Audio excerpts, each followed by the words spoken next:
Hi everyone, for those who are new here, my name is Yanis and I run a small embroidery business from my home. And today I just wanted to make a quick video about how I got started, my income streams, and answering some frequently asked questions under my YouTube videos, and also questions that I've been receiving through my DMs after starting this YouTube channel.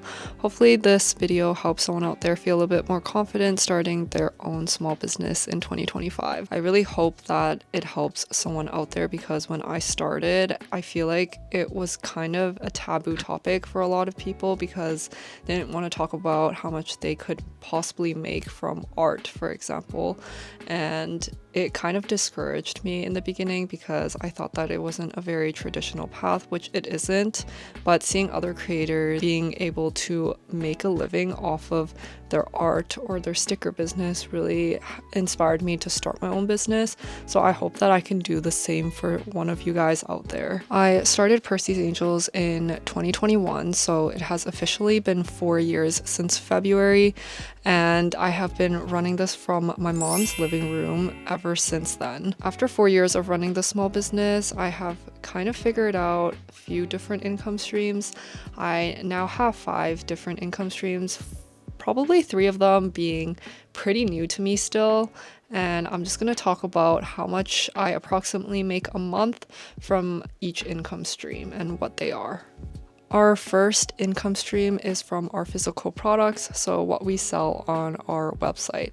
That would be our hoodies and sweatshirts that we embroider on, and I hope I can expand the product range a little bit more once I start growing, but I haven't been doing that too often lately. I sell on both Shopify and Etsy, so my own website hosted on Shopify and then Etsy as in the marketplace. This income stream is definitely our highest one and our biggest income stream out of all the other ones. From our own website, we hover around making $13,000 to $15,000 Canadian a month. This really depends on whether or not we go viral or we have a video on social media that did extremely well out of the blue. So it really depends on that. We heavily rely on social media marketing, but if we don't do any sort of promotion, we will still receive orders from our past videos, and it's still on the, TikTok SEO. We still show up and people will still buy even if nothing goes viral. Orders have been pretty consistent for the last 4 years. But all of these numbers that I'm giving out are revenue, so this is before cost and expenses and taxes and all of that stuff. And then on Etsy, our revenue is around $10,000 a month. This again kind of varies because it depends on the seasons. Like for example, in December and November, we make the most money because it is the time where people are buying gifts and shopping on Etsy. So this is very dependent on seasons, not so much my marketing because we don't do any marketing for any of our Etsy listings.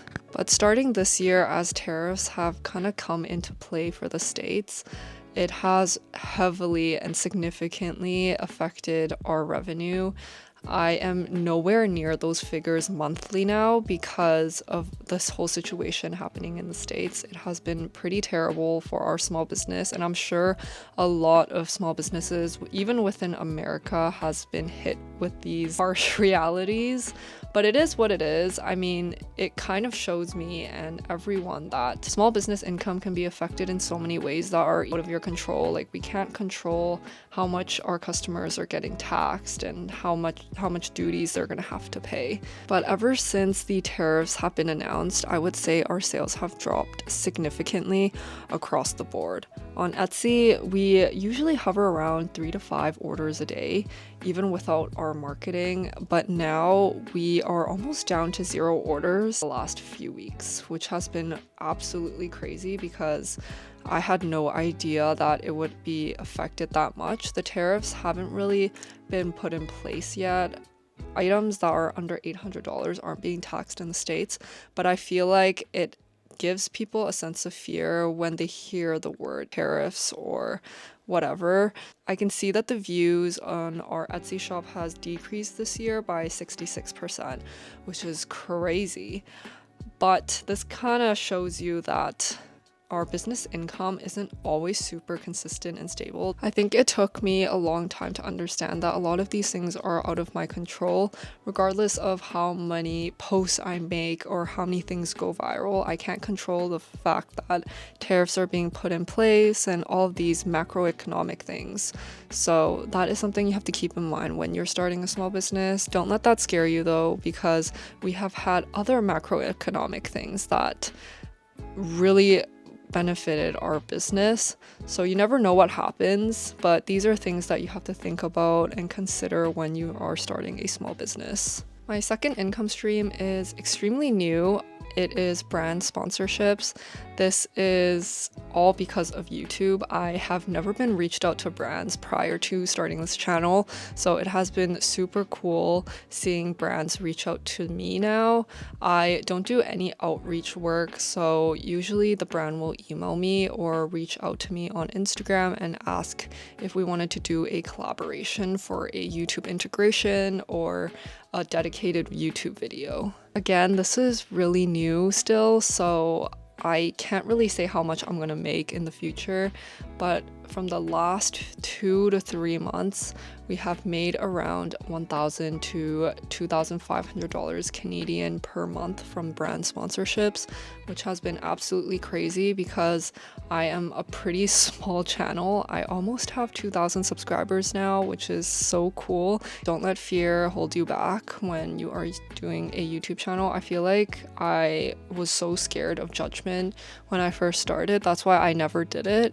I was worried that people I knew from high school or people I knew in general was gonna see my YouTube channel and judge me, but I started this without telling anyone. I haven't linked it to any of my socials as well. Even my small business Instagram account, I haven't done that at all. So no one really knows that I have a YouTube channel. I feel like that has really greatly benefited me because I don't think about, oh, this person is gonna watch it and judge me or whatever. So it has really helped out. But brand sponsorships are pretty inconsistent because it really depends on how often brands reach out to me. It could be once a month, it could be twice a month. It really, really depends. And the pricing range, obviously I can't expose the exact amount, but combined all together, I make around $1,000 to $2,500 a month.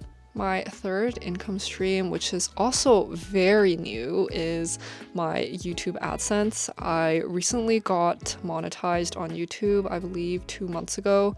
So I can't really say how much I make per month because it has been quite inconsistent, but I can give you a ballpark number.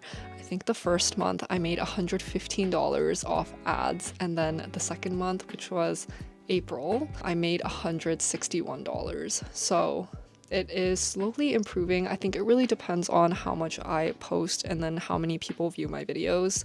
But regardless, it being $5 or $1,000 or $160, I'm super grateful that I'm able to be a part of this partner program because I've been wanting to do this since I was a kid. I remember I got my first $100 from YouTube from posting dog videos, but at the time there were no thresholds that you had to meet because now you need 4,000 watch hours and 1,000 subscribers. So you have to post quite a significant amount of videos without being monetized until you are. So it is quite a bit of hard work before you get to that stage. So I'm very grateful to every single one of you who are watching my videos right now and have been supporting me throughout these past few months. My fourth income stream, which is a very small one, is affiliate marketing. I have affiliate links under my YouTube videos, and yeah, that's it. Only my YouTube videos, and I make around $30 a month from that. It is also very inconsistent. I have made $0 before, but for the last few months I've made $30, which was super cool. I have never earned affiliate money before because I don't ever link anything, but I feel like it has been pretty beneficial for all the viewers out there who are needing specific embroidery material that I like to use, and I will link that there, and we earn a very small commission to everything that is ordered and not returned on Amazon. But it is so cool seeing people buy things that I recommend, and it is the exact thing that I recommend. So I don't know, it just makes me feel happy that people are actually taking my recommendations. My fifth one would be live events that we hold for brands. This is quite inconsistent again because it really depends on how many brands reach out to us for this service, and it is pretty new. I just added it on our website about a month ago. We did these services before, but I never had a page for it because I didn't know that it was such a big thing in Vancouver. We can only really do it within Vancouver unless if we fly somewhere else, which I'd be happy to do, but it would be a huge expense and I'm not sure businesses would do that. So basically how we have these live events is we pack up our machine and then we will transport it to wherever the event is and we will just embroider live there.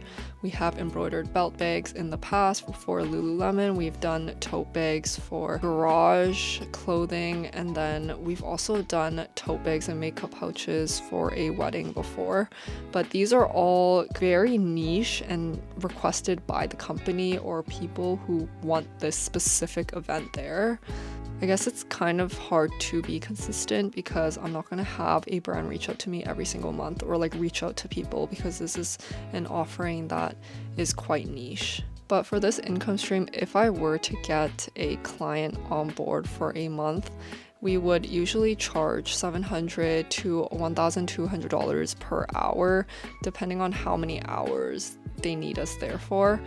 The minimum amount of hours we've been at an event was 2 hours. Now you might be like, oh my gosh, that is extremely expensive. Who the heck is going to pay that much for an hour? Now, I thought the same thing, but I did my research with other brands in America and other brands near this vicinity who do live embroidery events, and they charge around the same. So I wouldn't say we are crazily charging. I thought it was at first because I had no idea how to structure my prices, but after doing some research and realizing that it is a lot of work, especially with the logistics side of things, I have priced it, I think, pretty fairly for these brands. And if they can't pay that amount, I honestly would not consider going. I would say it is pretty mentally taxing because I get really worried that there are going to be a lot of issues with embroidery, especially when it's live. I have been super stressed in the past that I mess up someone's order or mess up live and there's nothing I can do. If the machine breaks down, I am completely screwed. So I really have to make sure everything is running and I have things prepared for them, which is why we charge the amount that we do. After combining all 5 of my income streams, I make a lot more than I do at my 9 to 5. But again, I hold a full-time job outside of this because I'm really worried that I am too dependent on social media, which is partially true because my orders depend on how well my videos do on TikTok, on Instagram, and how consistent I am. If, let's say, my mental health falls off and I stop posting, my sales will plummet, and that is the reality of it. And I see a lot of YouTubers online talking about their stories about leaving their 9 to 5 and starting their own small business and running it full time. And I really hope one day I'm able to do that. But right now, I don't think that my business is there yet, and I'm not that comfortable with that yet, just because sales are pretty inconsistent sometimes. I really hope at some point I am able to do the same as all of these YouTubers, but I highly encourage you to also start a small business while you run a 9 to 5. Just do it on the side and start it as a passion project. I don't recommend anyone to quit their 9 to 5 and have no plan and then start a small business. If you are all for that, I definitely encourage you to do that. But as someone who has expenses and things to take care of, I think you have to think about the consequences of that. If you were to fail at your business, what would you do? You will still have bills to pay, you have to put food on the table, and sometimes it's just not realistic. For me, I need a stable income. I like that paycheck into my bank account every single month, which is why I still keep my 9 to 5. Some people might say it's stupid, and some people will think that I am a workaholic and I literally don't have any time for myself, which is not true, because I think that I've been pretty good with time management. I used to have a full-time job, I used to go to school full-time, and I used to do this business, and I was still able to have a social life. So it really depends on how you structure your day and how you're able to manage all this time that you have. But just because I have made $20,000 or $50,000 a month, it doesn't mean that I'm gonna consistently make that amount every single month, which is why I still have my 9 to 5, and I encourage a lot of people to do the same. Your income from your 9 to 5 will help you chase your dreams as you go, which I completely believe in. I also want to make a note that my cost of living is very low compared to the average 24-year-old. I'm sure of it because I am working out of my mom's living room. And even though I do pay a small amount of rent per month, it is nothing compared to the expensive rent people pay in Vancouver. So I have been very privileged in that aspect, where I am able to live at home and also be able to run the small business in the comfort of my mom's living room. The next question I really often get on my YouTube videos is about taxes. Yay, my favorite thing about running a small business. I am not a professional by any means, so I highly recommend you talk to a professional like an accountant. This is just all the advice and the things I've learned as a small business in Canada. Sorry, I have a list of questions that I get asked here on Instagram, so I'm gonna be reading off my phone. The first question is, do I need to pay taxes if I make around $5,000 a year as a small business owner? The answer is yes. If you are making any sort of income, CRA will consider it as income that needs to be taxed. So even if you are not incorporated and you're just a sole proprietor, you still need to report it to the CRA at the end of the year. After you have made around $30,000 in revenue, that is when you need to register for a business number, because when you're under $30,000, you are still considered a small supplier, so you don't need to register for GST and HST. But once you pass that threshold where you're making more than $30,000 in revenue, that's when you need to register your business number so you can start remitting GST and HST. Once you register, you will be charging sales tax on all the products and services that you provide, and then you will remit the HST and GST at the end of each year or every quarter. We like to do this quarterly so we can keep up with it and we don't have a pile of things to do when tax season comes around. One thing that I really wish I knew before starting a small business in terms of taxes and bookkeeping is to start a separate bank account for your small business. This will be extremely helpful when you start doing your taxes in April or whenever you do it. It is crazy if you don't have it, because then you're gonna have to be tracking every single expense every month, and it will be across all of your different bank statements, and you're just gonna forget it. If, let's say, you bought a pen for your business on one credit card, and then your other credit card you bought a machine, and then another one you bought a pencil again. So you have to make sure that everything is together, especially if you're going to be taking it seriously. In the first, I'd say, half year when we started, we didn't have our own bank account for the small business. So we were just using our personal bank account, which complicated a lot of things, and it was super bad when tax season came around because we were looking everywhere for expenses and what we spent our money on throughout the year. Having one bank account will ensure that all of your transactions are in one place and it is easier for you to find when it comes around. My next tip is to know what a business expense is and what you can write off, because in the beginning when I was first starting, I didn't know, for example, Wi-Fi could be written off or gas. So there are a lot of things. I'll put a list here on all the business expenses I didn't know could be written off for me. So hopefully that is beneficial to some of you, because I had no idea that gas can also be an expense. For example, if you are driving from your home to a Hobby Lobby and use gas within that span of time, you can actually calculate how much gas you used and what the cost is. There are apps out there that can help you calculate that if you're not too sure.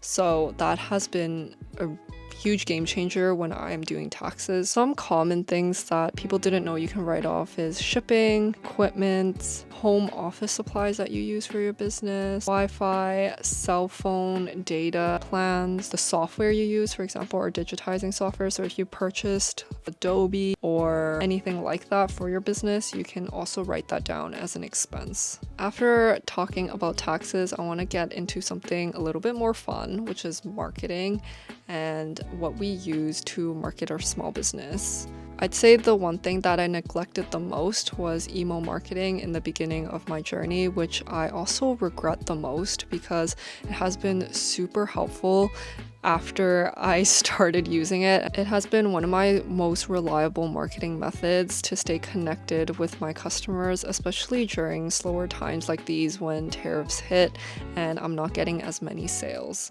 Thanks to OmniSend, I've been able to automate my welcome emails to all my new customers who registered. So every time someone registers their email, they're able to receive a 10% off coupon as a new customer to our shop. I have also been able to recover a lot of abandoned carts through email marketing. This is because every time someone abandons their cart and they don't check out, OmniSend will automatically send them an email with an offer that says free shipping. I've set it up this way because I feel like a lot of the times people abandon their carts because they are scared of the shipping fee at the end, because they're okay with the price and then they hit checkout and they're like, oh my gosh, such an expensive shipping price. So I will offer a free shipping email to them, and this is all automated through OmniSend, which is awesome. I just did it once and I have forgotten about it. I have received so many recoveries because of that, and without it I feel like I would have lost so many customers. If you're interested in starting to automate your emails to make your life a lot easier as a small business owner, you can start completely free on OmniSend. I have a link in the description box below, and if you are interested in any of their plans, you can use my code PERCY30 for 30% off.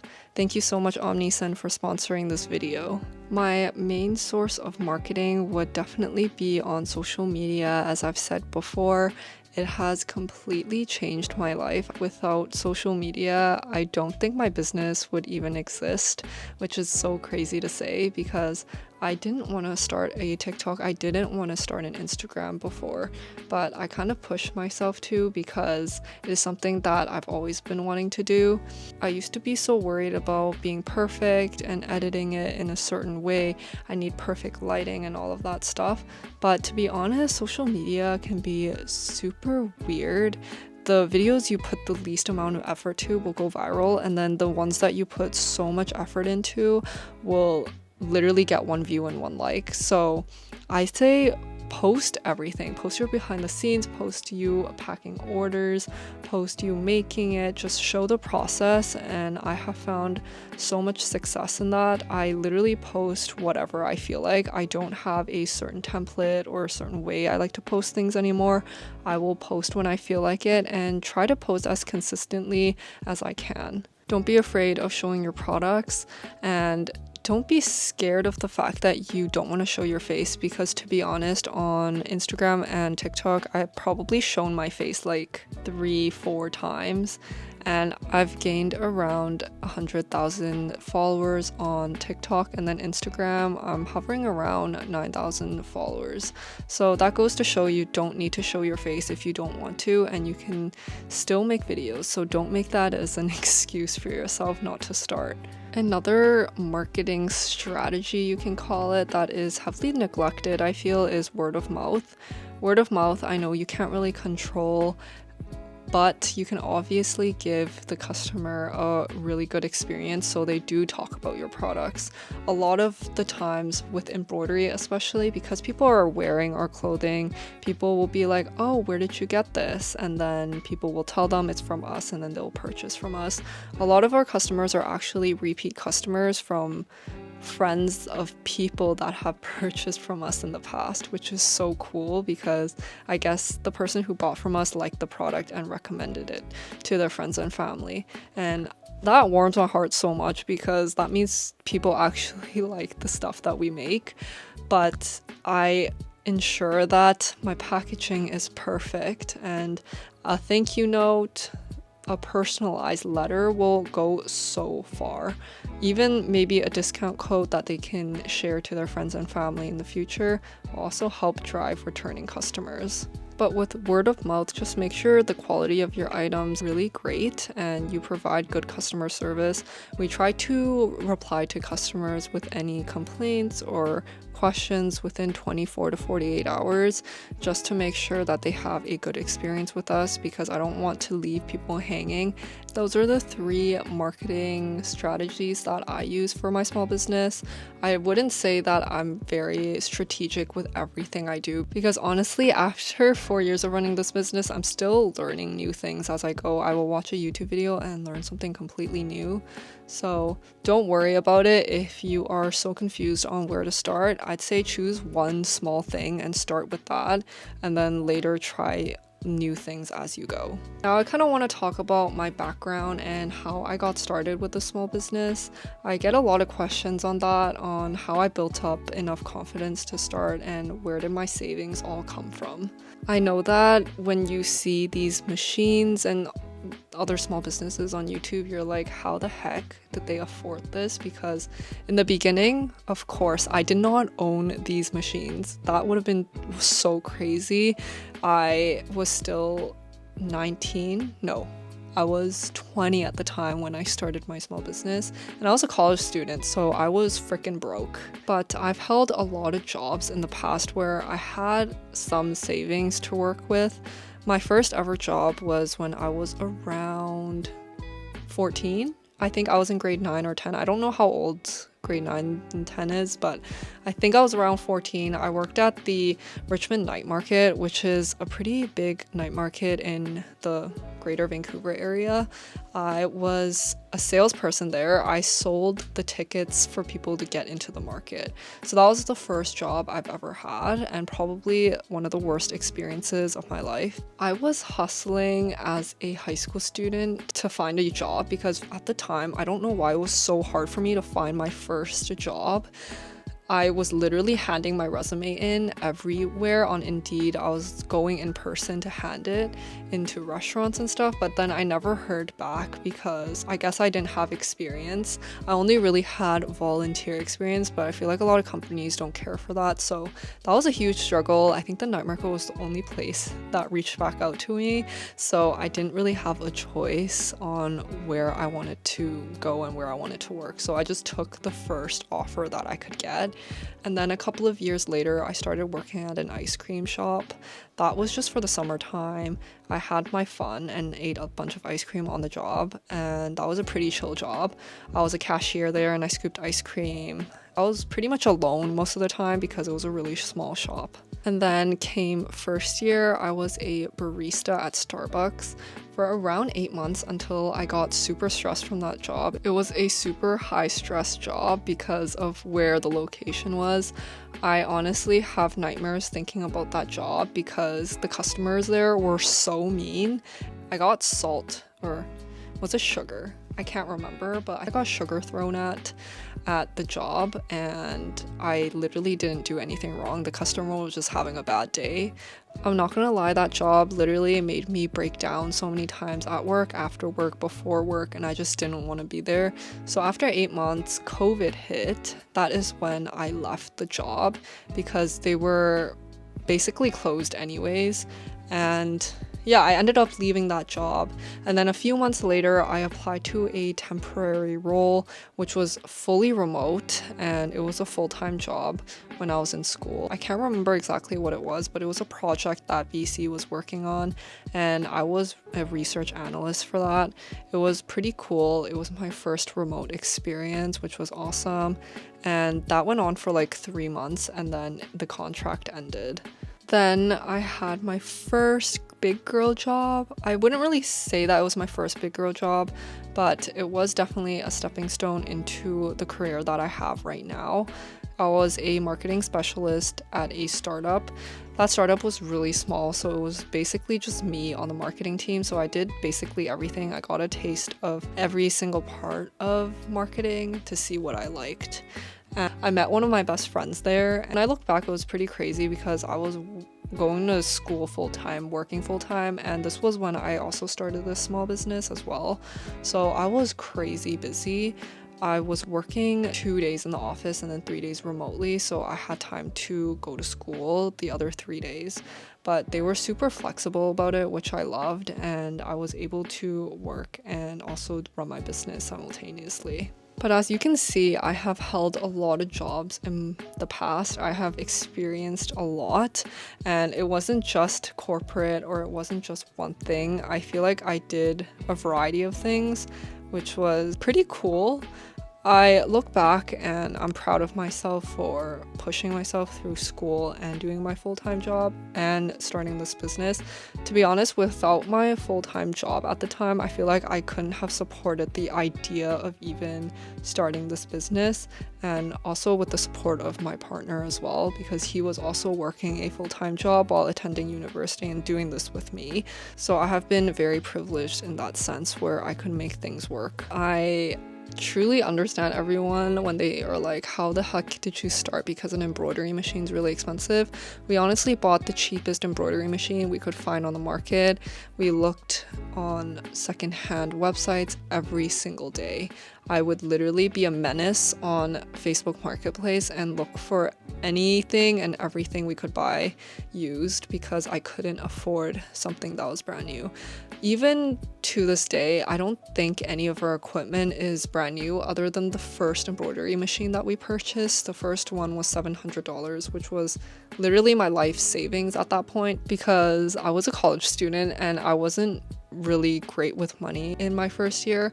I feel like I used spending money as an outlet a lot of the times, which I also had to cut back on when I started this small business, and I think I'm very financially responsible now after 4 years. But when you're first starting out, make sure you are buying things that you can afford. Don't spend your life savings on a machine and then have to finance your machine or something for the next few years because you're not even sure if you want to continue with it. So buy something that is cheaper. You don't need the best freaking embroidery machine, for example, on the market to start a small business. Honestly, a single needle machine is not too different from this. Like, it'll look basically the same, but this is just more efficient, and you might need to spend a little bit more time doing it on a single needle machine. So you don't need the best equipment, just make sure you have enough to start.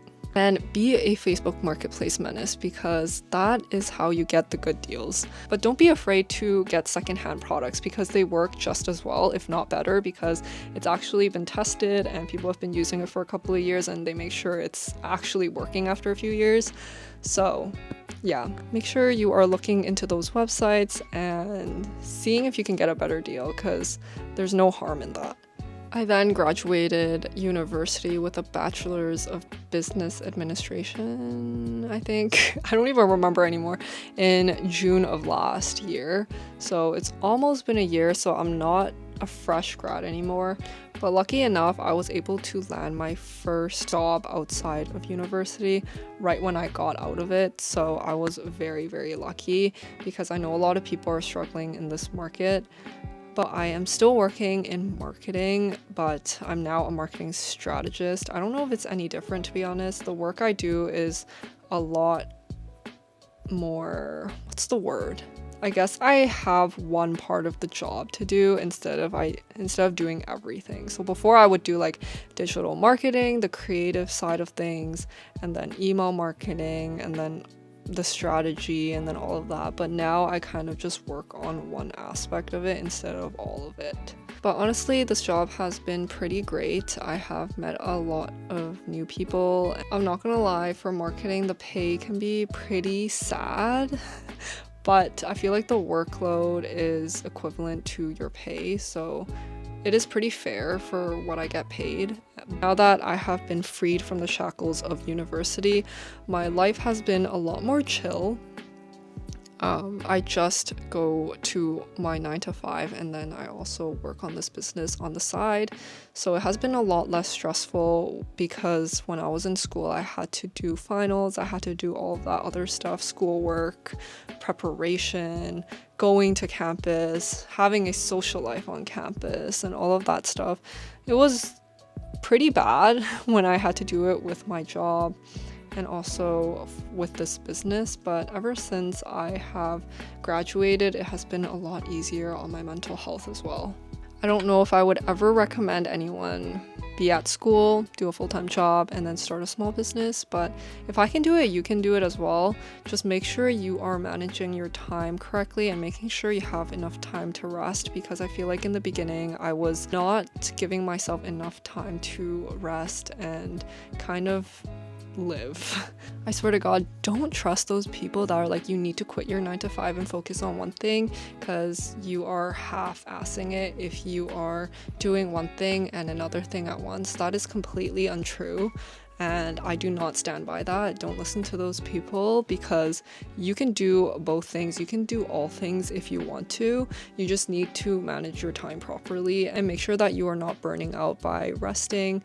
As long as you are not burning out and you're happy, why say no? And that is the end of my video. I hope you enjoyed watching. If you are interested in getting to know me more and also see how I run my small business, don't forget to subscribe and like this video. And I hope to see you next time. Bye.